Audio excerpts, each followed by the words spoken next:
It's the show that you asked for. It's Keeping It Real Sports. And I'm your boy. I'm the real sports guy. He is a Sandman. Sandman, another week. Episode 14. Talk to me, my brother. Man, excited to be on our own channel for the first time, Steve. Hopefully everybody's joining us there. I know that we're also going to simulcast this onto your channel until we get things fully up and running. Man, yeah.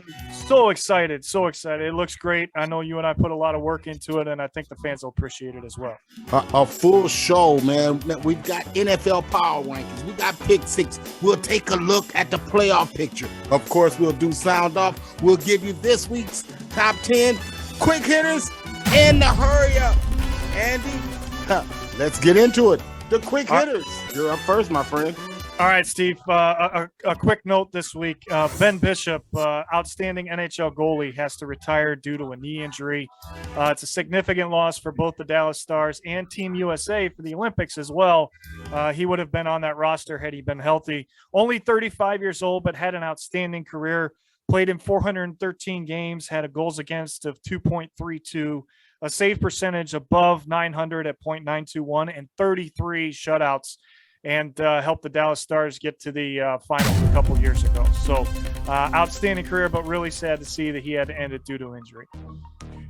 Yeah, man. Definitely, that's going to be a big loss, a huge loss, man. I tell you what else was a huge loss, man. On my quick hitter is signing day. Deion Sanders landed the big fish in the pond last week. Got the number one recruit to flip from Florida State. Got him to come over to Jackson State, but the rich keeps getting richer. Alabama, 17 of the top 300. Georgia, they got 16 of the top 300. Ohio State got 11 of the top 300. And all of that said, the team with the best class is Texas A&M. Yeah, I mean, you know, draft day is always, well, not draft day, I should say. Signing day is always fun to watch where everybody's going to go. But I think the transfer portal is going to have a big impact on some of these classes moving forward as well. And then you can't not talk about quick hitters without talking about the quickest shooter in NBA history, and that's Steph Curry, obviously breaking Ray Allen's record earlier this week with this shot right here. Just did it in his own way, right, Steve? I mean, that's a Steph Curry three if we've ever seen one. That was the record breaker, 2,974 on his third shot of the game. They stopped the game, which I thought was very classy of the NBA and New York as well. Really, you couldn't have had that moment in a better mecca in the NBA other than Madison Square Garden. So really happy for Steph. Well-deserved. Definitely one of, if not the best shooters in NBA history. Yeah, it's getting harder and harder to doubt the kid. I mean, the kid's got it going on, man, you know. Yep. And what are you going to close it out with? Well, I'm going to close it out, man, with what happened in the UFC Saturday.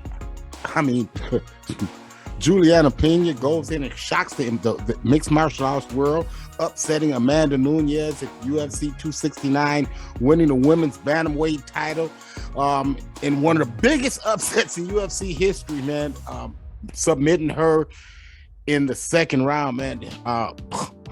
Who saw that coming? You know? Probably nobody. Vegas probably made a lot of money on that fight, I'm sure. I'm sure they did. I'm sure they did. Big time. But my hands out to, you know, but Juliana Pena, I really shouldn't be surprised because she's a stablemate of Mama Rose, Thug Rose, man. You know, okay. Same kind of style, you know. Mm-hmm. All right. You know. So there you go. That takes us right into the hurry up. Right out of there, man. And I tell you what, man, it's quick hitting. Let's start this off, man. The number one thing, you called me about it. You kept asking me about it. COVID running rapid in not just the NFL, but in pro sports. Andy, give us the rundown. Yeah, Steve. I mean, this is getting out of control. Now, granted, most of the athletes are vaccinated. I think all but 11 NFL players are vaccinated. All but one NHL player is vaccinated. I'm not going to put his name out there because that's not fair. And then, you know, there are still a few NBA players that aren't vaccinated. But It's the main story this week because the timing could not be worse for specific teams like your Rams, like my Browns, who are going to be most likely without, if I hear correctly yesterday, 17 starters between the offense and defense. That's going to be hard to win. I think that's somewhat misleading. And the reason I say that is because the vaccinated players, all they have to do is test positive, get 2 positives. Now, in the Browns case, it could be a little bit more hairy because the game is played on Saturday, But a lot of those players, the ones that I hear are vaccinated. And people, this thing is real. This, it's not going anywhere, man. Got to listen to the smart people. Well, 100 players, Steve, you asked for some numbers, so I'm going to give them to you. 100 players have tested positive in the NFL over the last 3 days. And the Browns, Rams, and now the Washington football team, I just saw earlier today, they have 21 of those 100 players on their list. And that's in the protocol. The problem I have with it, as far as the timing goes, is, they might be able to play, but they can't practice. And that's not good this late in the season. You got to be able to practice. I understand that, but man, dude, I told you, football players are football players, man. They'll come ready. No, they'll come ready. Show me the ball, man. Show me the ball in the field. Give me a jersey. And honestly, a lot of people here in Cleveland are almost, I don't want to say happy, but they're okay with the fact that Baker Mayfield's on that list because they've been calling for Case Keenum for the last Did you see, just real quick hitter, did you see the after the game coach talk where the coach addressed the team? I did. And he's looking for confirmation. Now, out of 53 players, you have 22 starters. Mm-hmm. Why would you turn to the backup quarterback for affirmation? I'm just saying. Exactly, because he trusts him more than he trusts the guy. There you go. There we go. And then, speaking of trust, man, is there a trust issue in Big D? Is Dak struggling? Has he hit the struggle bus? Oh, stay tuned, folks, because I have to tell you about that in my sound off later on. Yeah, he's not looked good lately, but they got the win that I told you they were going to get last week, and they pretty much locked up the division because of it. So now back to the COVID numbers. The NBA had 36 players in the last 2 weeks that have entered protocols. Among them, Giannis Antetokounmpo, LeBron James, Kevin Durant. Some of the big names in the NBA are not untouchable. And the NHL has 30 players since Monday in the protocols, but 18 of those 30 alone are on the Calgary Flames. That's a problem in Canada. Yeah, well, that's why they're going to 50% capacity in Canadian arenas right now. Yeah, but the other thing that before we close off the COVID talk, Steve, the NHL players have a major decision coming up in the next 2 months. The Olympics are in February. They have till January 10th to decide if they're going to go over there. And this is a major decision because it's not about going to China and playing. If they get COVID in China, they can't come back to the NHL for 4 to 5 weeks. That would decimate so many teams in so many ways. So I hope as a fan of the NHL that the players, I understand wanting to play for your country and wanting to be an Olympian. I get all that. But wait till the next 4 years, okay? Don't go, please. Don't go. I don't. Nobody's going, man. They ain't going. Nobody's going, man. They're not going. They're not going. It is what it is. So there it is. That's the hurry up, man. We're in and out of that. And we got one more big story that broke this week. I did. Yeah. NFL. Yes. Urban Meyer released from fired. From the Jacksonville Jaguars. And Steve, it's too much pushback going on. And starting with the fight that you had on let's go back to the beginning of training camp when you kicked the damn kicker. I mean, how do you kick me and watch what you get? I don't give a damn who you are. I don't care who you are. See, these ain't kids, man. These ain't kids. And because of that incident alone, his NFL career is over. He's not going to be a coordinator. Yeah, but the timing of that right now couldn't be worse for him because he would have took his ass to USC in a heartbeat. Lincoln Riley beat him to it. Yeah, he did. Yeah, he did. But Steve, Urban Meyer can still walk into any college job he wanted. You and I both know that. Don't know about that, man. It's a lot going on right now. It's a lot going on where Urban Meyer is going. There's a lot of pushback. When you get fired in the middle of the night, Shad Khan came back from the coaches' meeting, from the owners' meetings, met with the man and let him go, hoped that things would get better, saw that they didn't. It's too much going on. When your quarterback, your rookie quarterback, is the spokesperson for the team, that's a damn problem. Yeah, and you're ruining him based on how you've handled that team already. But stop that, man. When you got to hire the damn offensive coordinator, Brian Schottenheimer. Yep. Failure. Yep. What? Where is he won? Don't worry, I'll wait. Well, he's not the offensive coordinator. Daryl Bevell is, and he's now going to be. And he's the same thing. He's going to be the head coach. Same thing. Daryl Bevell, Schottenheimer, they're the same thing. The same damn system. The same damn philosophies. Get me started. There you go. All right. Hurry up. Man, let's get into college top 10 where we have a brand new number one.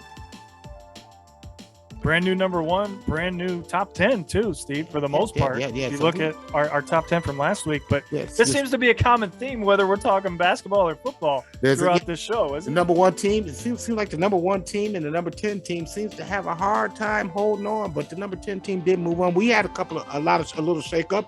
Let's start it up. And we want to preface, this is our top 10, not the this AP coming top 10. from the BDI, my ball dome index. This is what I see when I turn on the hoops and I see what I see. This is what I see. Number 10, Villanova Wildcats. Colin Gillespie and company able to, I told you, a very seasoned team, but a very small team. Kind of got bushwhacked a little bit last week, but man, that's a very talented bunch led by a very, very, very good head coach. Yeah, as long as Jay Wright's coaching that team, they'll be in the top 10 throughout the entire year. Yeah. We got them number 10, number 9, Sparty and the Michigan State Spartans, and here they come. They play the heavyweights early in the season. They figure out where they at, and man, when they start a run coming, man, the noise that you hear is the Michigan State Spartans, and this year is no different. No different, and I think they're a team that Purdue has to worry about in the Big Ten. I think they're the one team that can challenge Purdue for the Big Ten championship. Well, there's a couple teams out there. There's a couple, but if I had to put money on, I would definitely have to agree with you on that. There you go. That's where I'm going with that. Yep. So Michigan State comes in at number 9. Number 8 is Arizona Wildcats, and Andy, I tell you, it's something about this group. They lead the nation in scoring. They can flat out shoot the basketball, man. They can, but you and I both know they should have lost that game to Illinois last weekend. They escaped out of a tough situation, a tough environment, but they didn't play their best basketball, and they still found a way to win. And that should tell you all you need. On the road. Yep. That's what late in the second half too. This is what good teams do. You find ways to win. Arizona. And that was against the bully and Kofi Coburn too. So man, they was taking it at him, man. They got a kid that wasn't backing off of him, man. No, they were a good matchup. Yeah, that's why they were able to pull it out. Number 8, Arizona. Number 7, UCLA, and Johnny Juzang and company. Andy, they got mollywopped by Gonzaga by 150 points early in the season, and that just affected my psyche on UCLA. Yeah. But upon further review, they're definitely a top 10 team. Oh, without question. Yeah, and Juzang will be in the conversation for Player of the Year when it's all said and done. I have a feeling. We shall see. That's what we like to say on this show. Yes, we do. Number 6 is the Alabama Crimson Tide, and Andy, they keep trending up. I like this team. But they, a big win for Memphis earlier this week. That was a huge win for them, especially at home.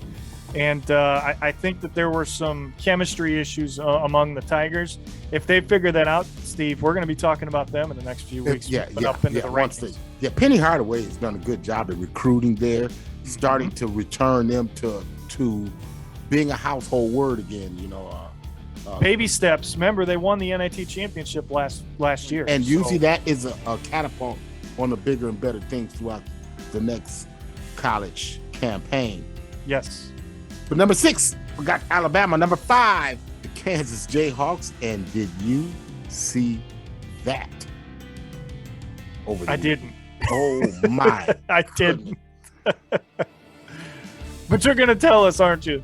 When Kansas gets it going, and my boy Remy Martin, Remy Martin, and I like to sip on a little Remy Martin anyway. Yeah. Remy Martin come. Oh my goodness, Kansas when they shoot the basketball well, they got size to be able to dictate on the inside, to really be able to get second shots and get second shot opportunities and really control the glass and then score paint points. When they marry that with that 3-point shot, man, Kansas be a tough out, man. That's a tough ass. What's the one common theme with all these teams? Great coaches, right? I mean, Bill Self's got to be up there in that conversation for sure.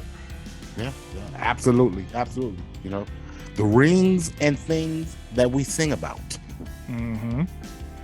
Number 5 is the Kansas Jayhawks. Number 4, the Purdue Boilermakers. Last week's number 1. They had a little hiccup, and you're going to face that, especially early in the season.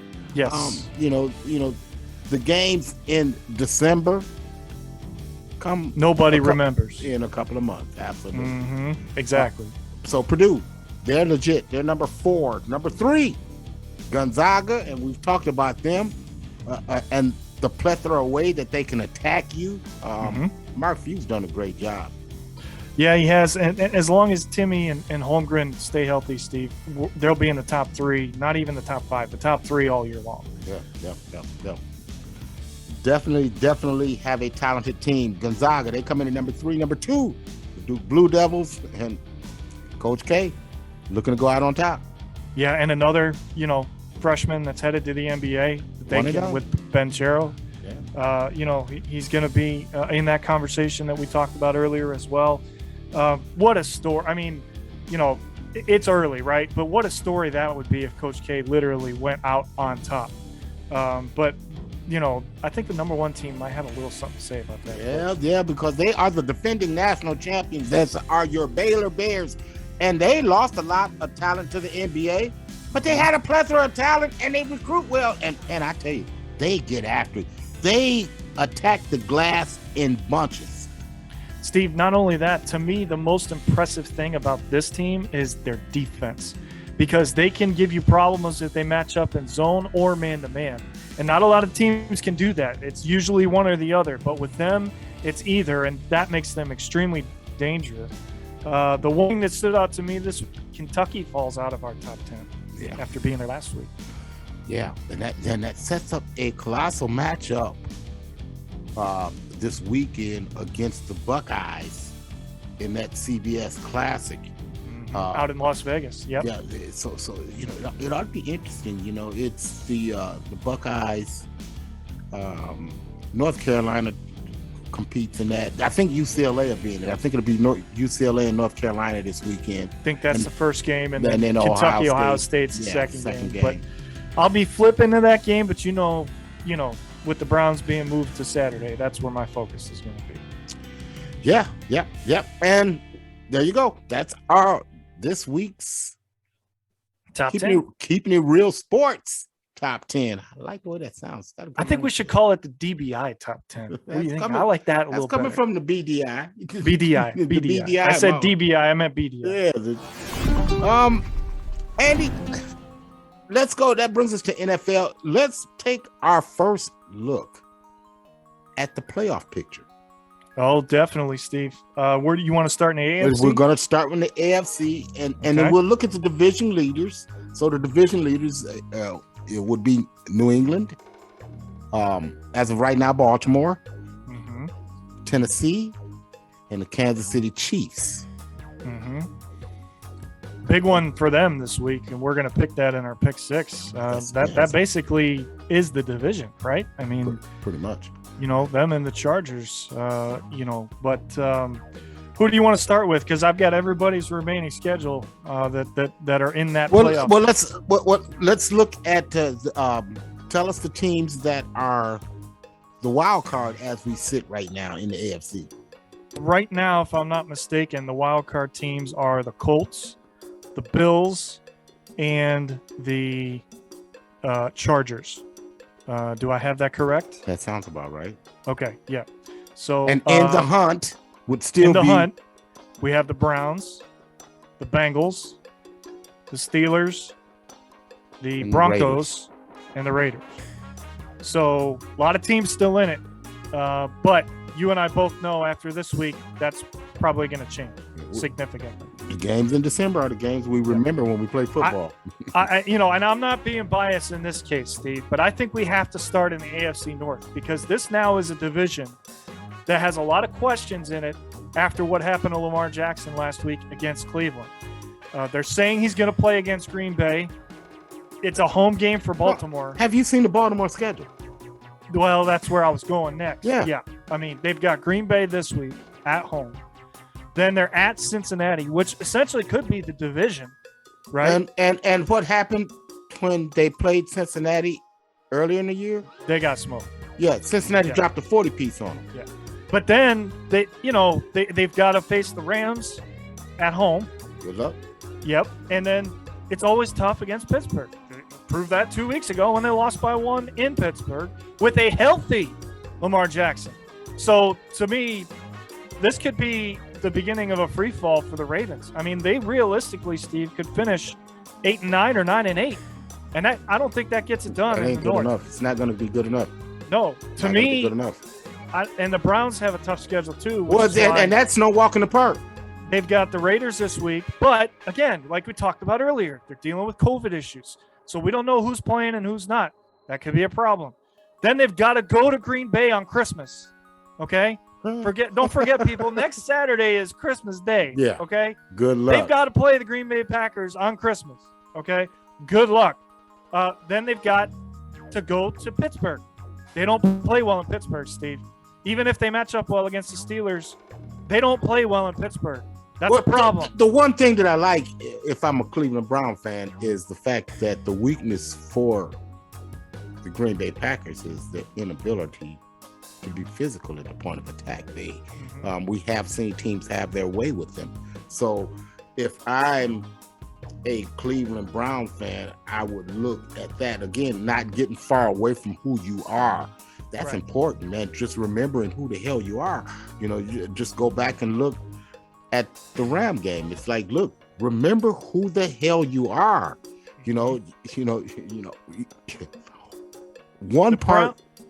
The Browns got away from who they were, and that's why they're in the position they're in, Steve.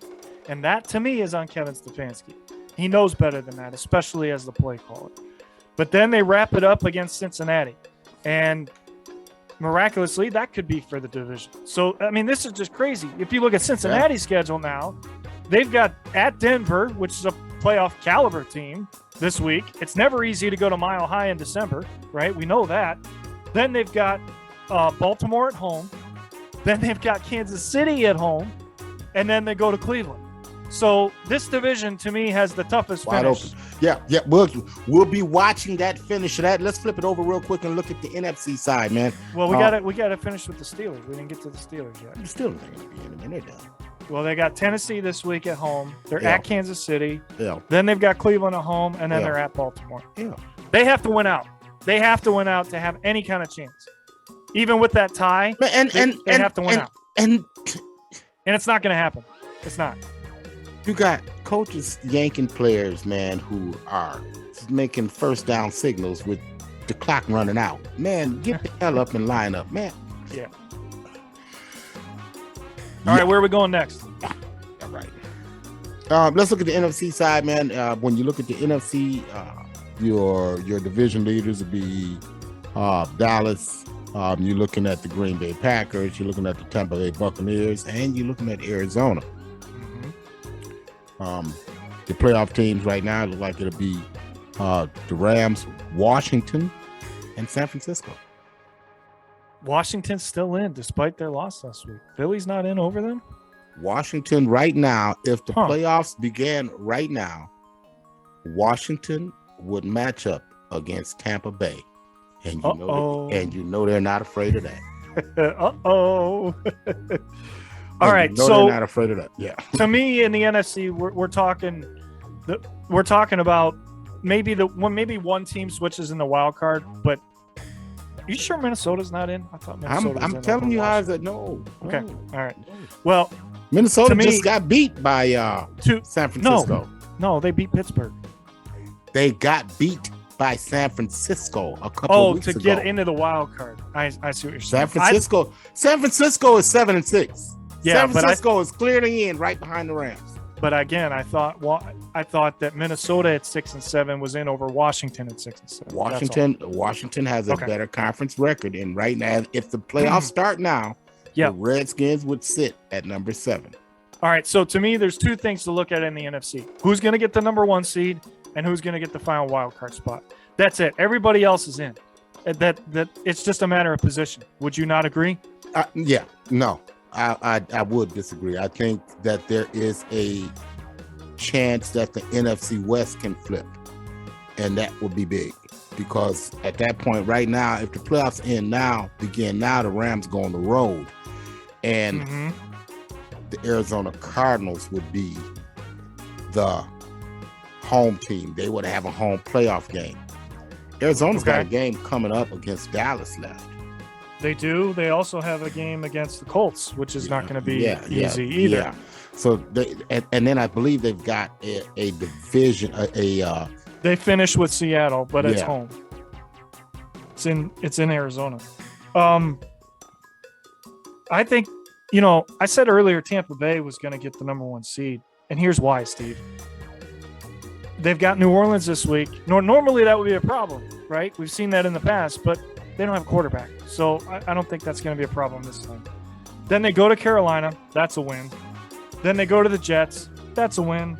And then they host Carolina. So I highly doubt that Tampa Bay is going to lose maybe any, but at least more than one game. So to me, they're the number 1 seed. Green Bay is right there. But Green Bay has a tough schedule.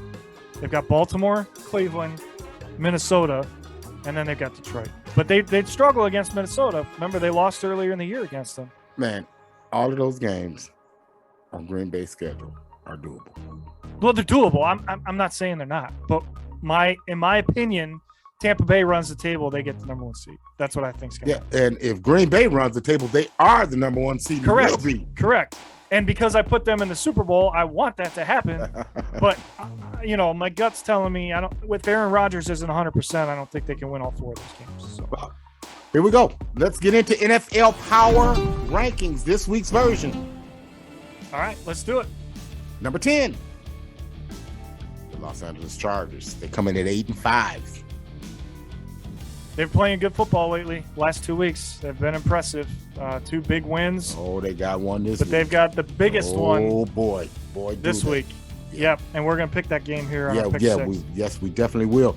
They come in this week at number 10. Number 9, the 7-6 Indianapolis Colts. They were off last week with a bye, able to get a little bit healthy, ready to make a stretch run.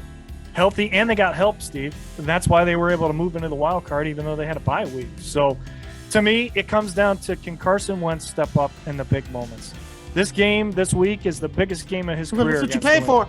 This is what you paid for. This is what you paid the big money for. Carson. All right, Frank. Yep, done. Frank Reich, show us what you can do, because That's if right. you've changed Carson Wentz around, the Colts are dangerous, Steve. If he can avoid the turn, and everybody thinks he's given away a lot of turnovers. He's only thrown 5 picks. It's the timing. It's not the number. It's the timing of those picks, and that's what you have to watch this weekend against New England. Yeah, that's going to be a slugfest. That's going to be a good game. They come in at number 9 this week. Number 8, Tennessee Titans at 9-4. They had a week off to kind of think things. Well, they played Houston, so they had a week off. Yeah, well, a win is a win, right? In the NFL, a win is a win, Steve. Regardless of your competition, they needed that win. But even though they got it, they didn't play well. They did not play well. They can't play like that against Pittsburgh this week. They'll lose. Yeah, that's going to be interesting. An interesting game. That's one of our pick 6 as well. They come in this week at number 8. Number 7, Dallas Cowboys, up from 10 last week. Yeah, and they should be, because they're going to walk away with their division. And the scary thing is they haven't played their best football, and they've still won 9 games.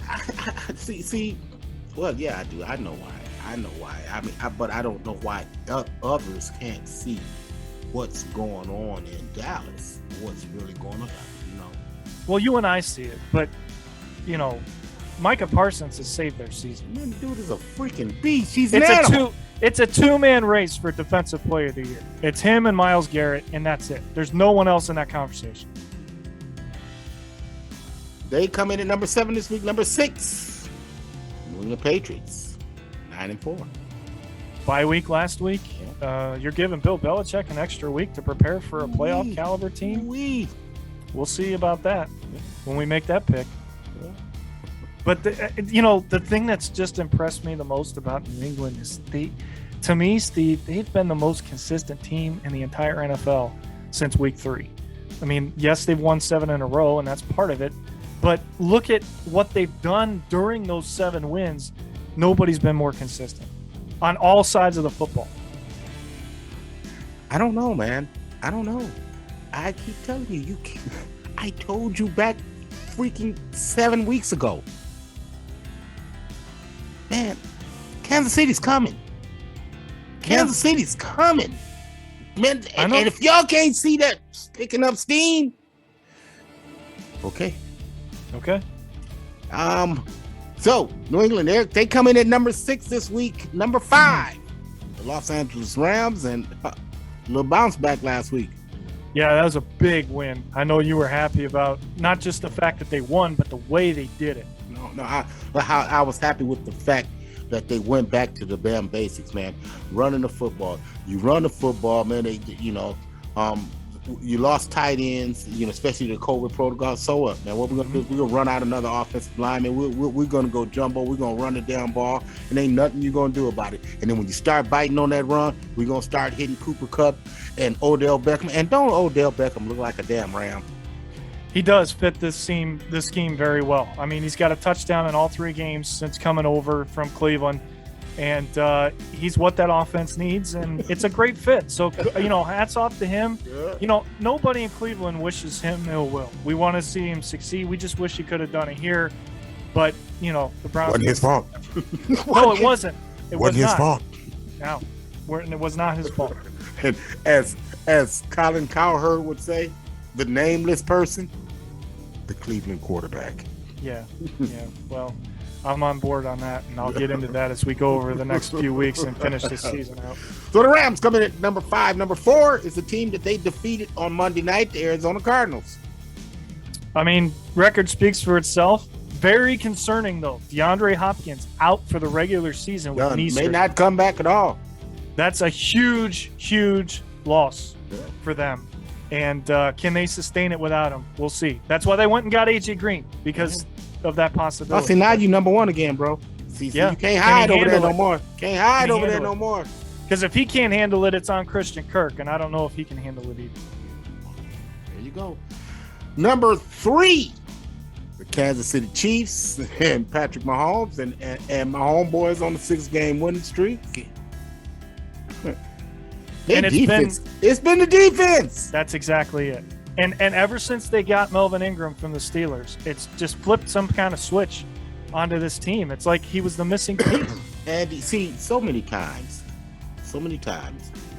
you get this new shiny toy, and you want to play with this new shiny toy. Oh, yeah. You want to do things. We saw the Rams do the same thing. You fall into that. See, Nick Saban calls that rat poison. See, you eat the rat poison, and then you die. Mm-hmm. See, that's what happens. You don't eat the rat poison. You got a great coach in Andy Reid, who said, look, let's get back to what we do best. Let's run the football. We'll run the football, and we'll take advantage of our opportunities. We'll do the basics, and the basics work. It works. It's working in Kansas City. It's working in Los Angeles. And oh, by the way, had I made a Super Bowl prediction this year, it would have been those 2 teams. Okay? And I still stand by that. Okay. Chiefs. That's what I'm looking for. So they come in at number 3. Number 2, Tom Brady and them. Yeah, they just find a way, right? I mean, after blowing that lead and knowing the magnitude of how much Buffalo needed that game, I thought they were going to pull it off, but then, I don't know how you leave that guy open across the middle. God, do yourself a favor.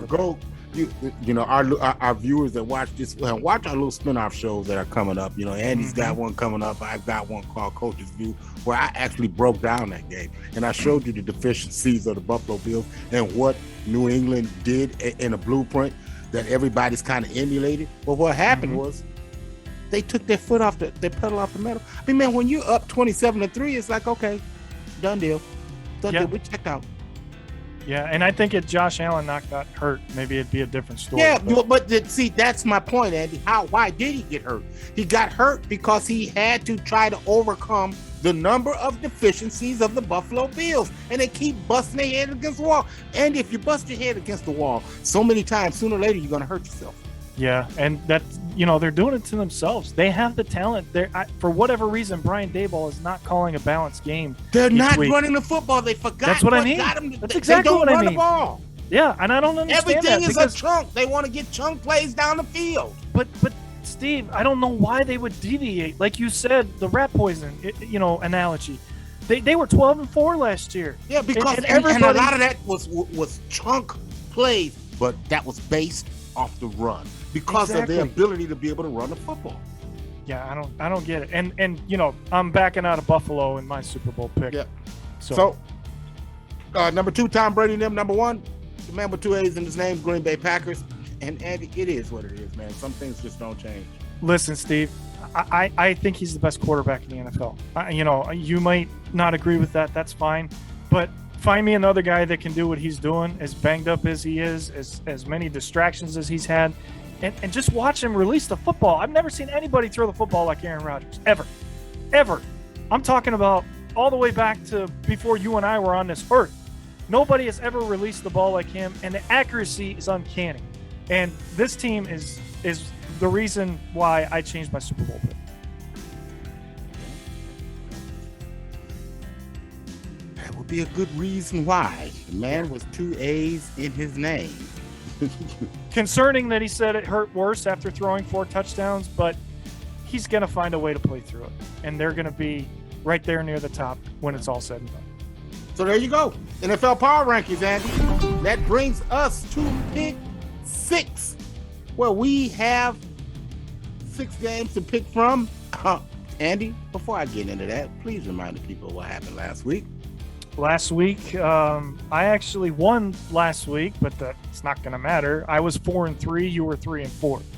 So on the season, you still have a 10-game lead over me, so you got nothing to worry about. You're 50-23, and I'm 40-33. So that's where we stand at this point in the season. So there it is. First game up this week. The Kansas City Chiefs travel to SoFi to take on the Chargers. It's Mahomes versus Herbert. Andy, who you got? All right, the Chargers won this matchup earlier in the season at Arrowhead. Okay, that was a different defense they were playing. I'm not sleeping on Kansas City anymore, Steve. Even though Herbert threw for 281 yards and 4 touchdowns and no picks, he's got the ability to do that again. But I don't think the Chargers have a strong enough run game to punish Kansas City's defense enough, and Kansas City's secondary is quietly playing better and better each week. Like you said, they're red hot right now. I'm going to ride that tail, and I'm going to ride that train, and I'm going to jump on the Chiefs for this one. Well, man, Kansas City's defense is playing phenomenal right now. They're really getting the ball back for the offense. They started the game off last week with a turnover, scoop and score. When you play from the front, it's a whole lot easier. Man, they slowed the game down. Man, I think that they're going to strike fast, and really the Chargers' inability to stop the run concerns me in this one. Give me the Chiefs. That brings us to New England, where they travel to Indianapolis to take on the Colts in a mega clash of NFL playoff hopeful teams. Andy, who you got? All right, so New England needs this game to fight for the number 1 seed, right? And the Colts need this game to stay in the thick of it for the wild card and on the heels of the Titans. We said earlier that this was Carson Wentz's biggest game of his career, right? Because he didn't get to play in the Super Bowl because he was hurt, okay? Even though Bill Belichick had a week off, an extra week to prepare for the Colts, I think Jonathan Taylor can find some holes against New England enough to give Wentz time on the play action. And I think this is the week Mac Jones finally shows that he's a rookie, Steve. This is too important of a game for the Colts at home. I'm going to take Indianapolis in an upset. Yeah, I like Indianapolis too. Indianapolis takes care of the football. We talked about that earlier. That's going to be monumental in this. New England has won games because they've won the turnover matchup. I think they don't win the turnover matchup in this one. I like Indianapolis. It might be close. Give me the Colts. And the Colts have one of the better defenses in the AFC too that nobody's talking about. That brings us to the Washington football team traveling to Philly to take on the Eagles. Andy, who you got? I have concerns about Washington after what I saw last week. And I know Taylor Heineke's a good quarterback, and he's probably going to bounce back this week. But the Eagles have the best rushing attack in the entire NFL. They have 4 guys that can run the football, and they have a secondary that is improving week to week. Jalen Hurts is going to come back and add a different element to their offense. Philly's at home, Steve, so I'm going to take the Eagles at home this week. And this is going to push them ahead of Washington in the playoffs too.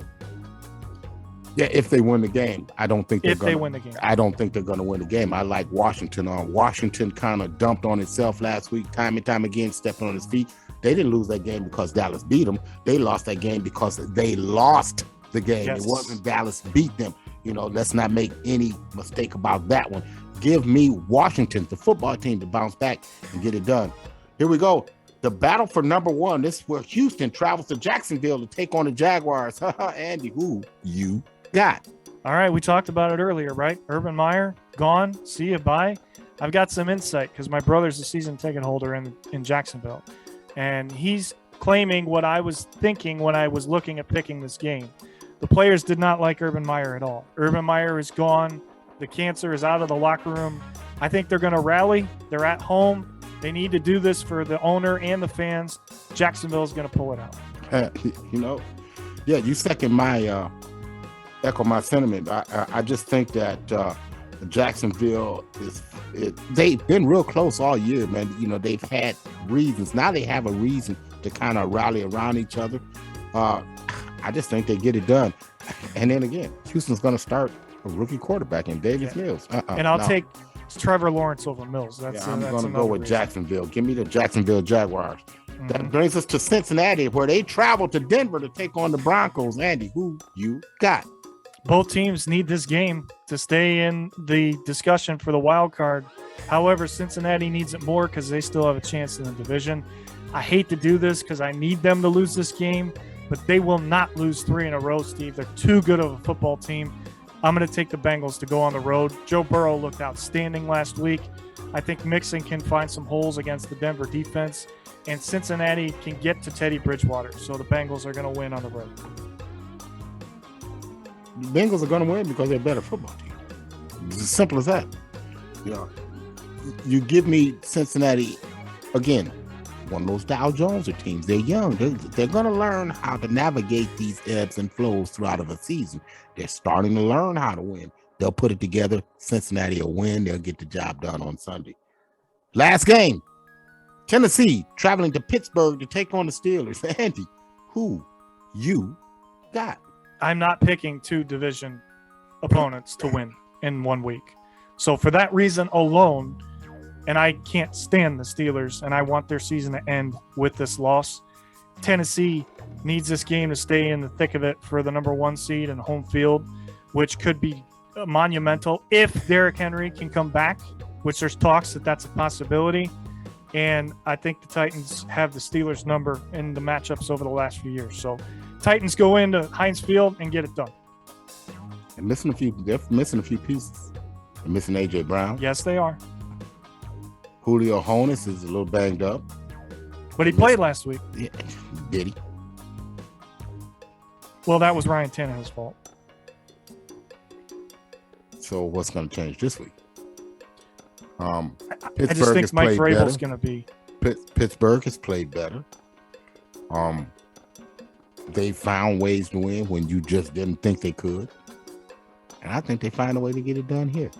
Give me the Steelers. There you go. Pick 6. Man. So we were four picks were the same, 2 were different. So we'll see how that turns out. We will see how that turns out for us, buddy. That we shall do. Man. So that show, 45 minutes already, Steve. Here we go. So, brother, that gets us to the one segment that everybody talks about, man, the sound off, man. Andy, at this point, the floor is yours. All right. Sound Listen, off. I am a sports fan, even though we're broadcasters, podcasters, whatever you want to call us. You're a sports fan. Same thing. I have always respected professional athletes and what they do. I may not always agree with what they say, but I respect what they do. That is not the case for most of the fans lately. Look at this atrocity that took place in the Mexico-U.S. game a few months ago. I mean, there's just no place for that in any sport, regardless of the circumstances. Those players can get hurt. That you could end a career if you hit somebody in the head with something. You could even kill somebody. Why are we doing this? What is the purpose of doing that? I know we got a couple other ones here, Steve, but I am sick and tired of seeing this behavior from fans. They're acting too entitled, and I think if they get caught, they should have a lifetime ban from that facility, because a message needs to be sent by the owners or the leagues themselves that this is not going to be tolerated. Yes, you pay the money. Yes, you get to sit there and watch these guys play. Yes, you coming to the game is why they get paid so much money. But that does not give you the right to act like a hooligan when you are in those settings. Okay? There were a couple months ago, this happened. I love WWE. It's my childhood. Seth Rollins wins a match, and then out of nowhere, look at this. Where's security? How did this fan even get backstage? That's ridiculous. That should never happen in any professional entertainment or sporting event ever. And Rollins had a cut lip. The guy ended up getting arrested. He comes out of jail. He puts another video on social media about why he did it. I just don't get it. I don't get it. Respect these athletes and start acting like adults when you go to a professional sporting event or a collegiate sporting event, because what happened at Tennessee Ole Miss was inexcusable. And that was one of the worst we've seen in a very, very long time. Whether or not you agree with the refs is fine, but water bottles, I saw somebody throw a mustard bottle. First of all, how the hell are you even getting that in the stadium in the first place? You know, remember the battery incident 15 years ago, 20 years ago with the Browns and the Jaguars? I mean, look at this, Steve. There is no excuse for this kind of behavior. I just, somebody, please justify it, because you can't and you won't. And it needs to stop. And if it doesn't, then more consequences need to happen, because that's the problem with today. There aren't enough consequences for actions. Man, that's crazy. That's crazy. I saw the fan that attacked Seth Rollins, and I mean, that guy is just lucky they didn't just Yeah, lucky. Exactly. But the fact that he even got backstage is beyond me. How does that even happen? I don't know. But I don't want to take up too. You got to do your thing, man. We only got a couple minutes left. You know I'll keep going if you don't stop me. So I'm stopping myself so that you get the floor now. It's your turn. Well, what I'm talking about is the struggles, man, of Dak and the Cowboys, man. How NFL circles keep saying that this guy is a top 10 quarterback. I don't know, man. If we just look at it, man, look at it for what it really is, man. The top 10, he is by QBR the lowest rated quarterback, period, in the story. I'm not making that up. Mm-hmm. See it for yourself. Mm-hmm. And how he continues to miss passes, wide open guys, overthrown them. overthrowing them again and again and again. Is it me? Am I the only guy seeing this? I mean, I'm being called a hater because I'm saying this. I'm being called a hater because the Cowboys are struggling, and I'm saying it. I'm being called a hater because I'm stating the obvious. When the Cowboys were at their heyday earlier in the season, they were running the football. They were one of the top rushing teams in the football. Right now, they rank 21st in the league in running the football. Man, I'm not buying a high-flying offense. Oh my God. You're completing a high percentage of passes, but a lot of them are short dink and dunks because you're trying to validate your running game. And the money that you spent up front, you're getting your quarterback killed. I'm not making this up. And I'm supposed to think this is elite. One of the top 4 teams in not the NFL, the NFC. I'm not buying. And until Dallas gets back to doing the little things, running the football. And it ain't Ezekiel Elliott, people. It's not Ezekiel Elliott. It's Tony Pollard. And he's out for the year. That's your guy. You're struggling, and until this stops, you're going to stay on the struggle bus. Well, our offensive line was hurt. Well, hell, it ain't our fault that you paid the offensive line half the damn salary cap. Mm-hmm. One guy go down, next guy up. That's how it's supposed to be. We saw that with Los Angeles on Monday night. We saw Cleveland has gone through that. Hell, they won a game without their coach. Got some of their best players. This is what we live in, the times that we live in now. When you pay everybody top dollar, you kind of get what you get. It's my sound off, man. Another show in the books, my friend. We're just gonna keep them rolling, folks. Keep rocking and rolling, Andy. And man, so much, man. Hey, man, hats off to you, man, for all the hard work you put in this week. Appreciate that. Man, much love to everybody, man, for supporting us. Continue to hit that like and subscribe, man, and tell us what you want to hear. If it's a topic you want us to talk about, we'll talk about it. Leave it in the comments. And then, Andy, Absolutely. It's been fun, but we got to run until next week. We wish you love And peace. Deuces.